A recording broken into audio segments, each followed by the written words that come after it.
မြန်မာနိုင်ငံရဲ့သမ္မတသစ်ဖြစ်လာတဲ့အာဏာသိမ်းစစ်ကောင်ဆောင်မင်းအောင်လှိုင်ဟာနိုင်ငံတွင်းတည်ငြိမ်မှုရရှိရေးနဲ့အာဆီယံအဖွဲ့ဝင်နိုင်ငံတွေနဲ့ဆက်ဆံရေးပြန်လည်ကောင်းမွန်လာဖို့အတွက်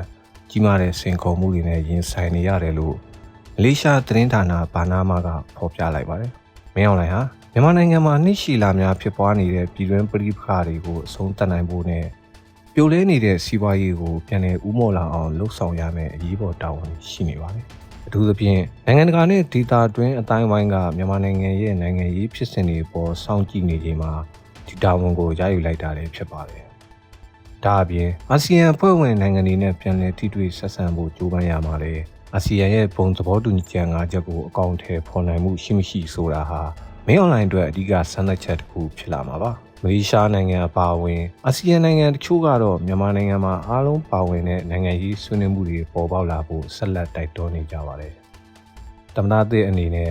ပြည်တွင်းမှာရှိတဲ့တိုင်းရင်းသားလက်နက်ကိုင်အဖွဲ့တွေတော်လှန်ရေးအင်အားစုတွေနဲ့ဘယ်လိုညှိနှိုင်းဆောင်ရွက်သွားမလဲဆိုတာဟာမြန်မာနိုင်ငံရဲ့အနာဂတ်တည်ငြိမ်ရေးအတွက်အဆုံးဖြတ်ပေးမယ့်အချက်ဖြစ်တယ်လို့လည်းဘာနာမာကသုံးသပ်ဖော်ပြထားပါတယ်။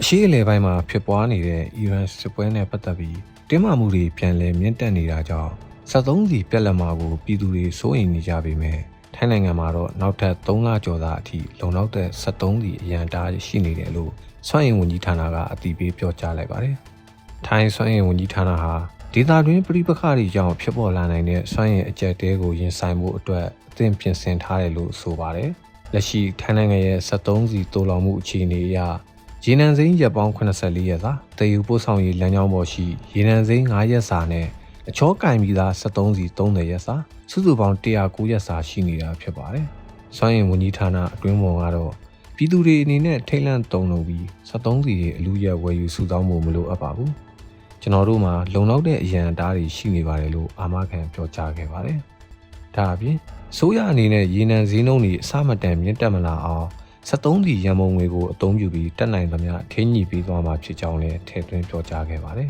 ။ဒါပေမဲ့လည်းစွမ်းအင်ဝန်ကြီးဌာနအနေနဲ့အရှိအလဲပိုင်းအခြေအနေကို24နာရီပတ်လုံးစောင့်ကြည့်နေပြီးလိုအပ်ပါကအရန်73စီတွေကိုထုတ်သုံးဖို့နဲ့စွမ်းအင်ချွတ်တာရေးအစီအစဉ်တွေကိုအကောင့်ထဲပေါ်ဖို့အသင့်ရှိနေတယ်လို့ The Nation သတင်းကဖော်ပြထားပါတယ်။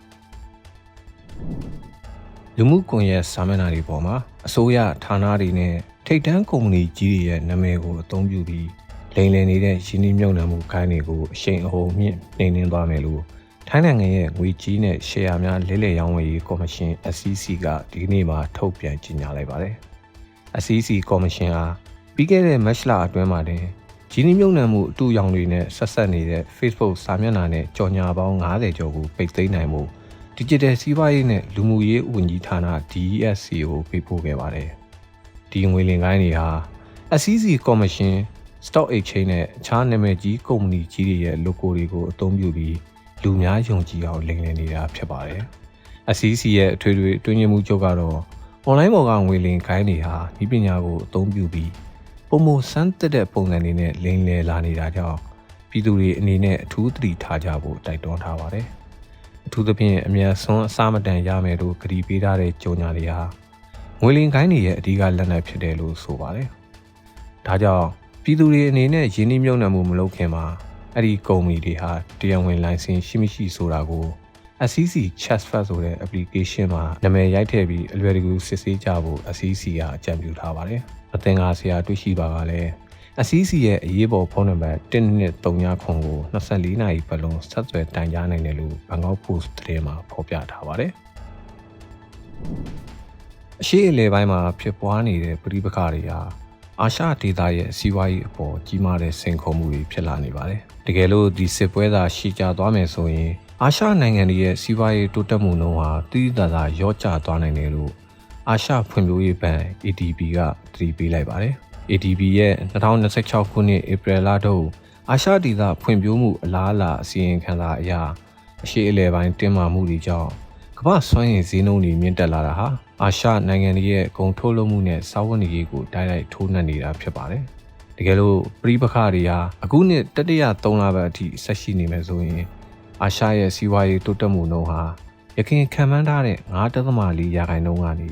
4.8 ရာခိုင်နှုန်းအထိကျဆင်းသွားနိုင်ပါတယ်။ဒါအပြင်င ငွေကြေးဖောင်းပွားမှုနှုန်းကလည်းအဆိုးရွားဆုံးအခြေအနေအဖြစ် 9.6 ရာခိုင်နှုန်းအထိမြင့်တက်သွားနိုင်တယ်လို့ဆိုပါတယ်။အထူးသဖြင့်စွမ်းအင်တင်သွင်းမှုအပေါ်မိခိုနေရတဲ့အရှေ့တောင်အာရှနဲ့ပစိဖိတ်ဒေသကနိုင်ငံတွေဟာအထူးကိဆုံးဖြစ်လာနိုင်ပြီးတောင်အာရှနိုင်ငံတွေမှာတော့ကုန်စည်နှုန်းမြင့်တက်မှုတန်းကိုအပြင်းထန်ဆုံးခံစားရမှာဖြစ်ပါတယ်။ ADB ရဲ့စီးပွားရေးပညာရှင်ချုပ် Albert Butt ကတော့စွမ်းအင်ပြတ်တောက်မှုတွေရှိလာတာနဲ့အမျှအာရှနိုင်ငံတွေဟာတိုးတက်မှုနှေးကွေးခြင်းနဲ့ကုန်စည်နှုန်းတက်ခြင်းဆိုတဲ့အခက်အခဲဆုံးအခြေအနေကိုရင်ဆိုင်လာရနိုင်တယ်လို့သတိပေးထားပါတယ်။ဒါကြောင့်အစိုးရတွေအနေနဲ့အခြေခံလူတန်းစားတွေအတွက်ထိရောက်တဲ့ကူညီပံ့ပိုးမှုတွေပေးဖို့နဲ့စွမ်းရည်ချွေတာရေးမူဝါဒတွေကိုအမြန်ဆုံးချမှတ်ဖို့လိုအပ်နေပြီဖြစ်ကြောင်း ADB ကအကြံပြုထားပါတယ်။ဗီယက်နမ်နိုင်ငံတွန်းမှာအခုဧပြီလအတွင်းအလွန်မင်းပူပြင်းတဲ့နွေရာသီအပူချိန်နဲ့ရင်ဆိုင်ရမှာဖြစ်ပြီးတချို့ဒေသတွေမှာအပူချိန်40 ဒီဂရီဆယ်စီယပ်ကျော်အထိရောက်ရှိနိုင်တယ်လို့အမျိုးသားရေစင်းနဲ့မိုးလေဝသခန့်မှန်းရေးဌာနကသတိပေးလိုက်ပါတယ်။ဗီယက်နမ်မြောက်ပိုင်းအလယ်ပိုင်းနဲ့တောင်ပိုင်းဒေသအနှံ့အပြားမှာအပူချိန်ဟာပုံမှန်ထက်1ဒီဂရီကနေ2ဒီဂရီအထိပိုမိုမြင့်တက်လာနိုင်ပါတယ်။အထူးသဖြင့်အလယ်ပိုင်းဒေသ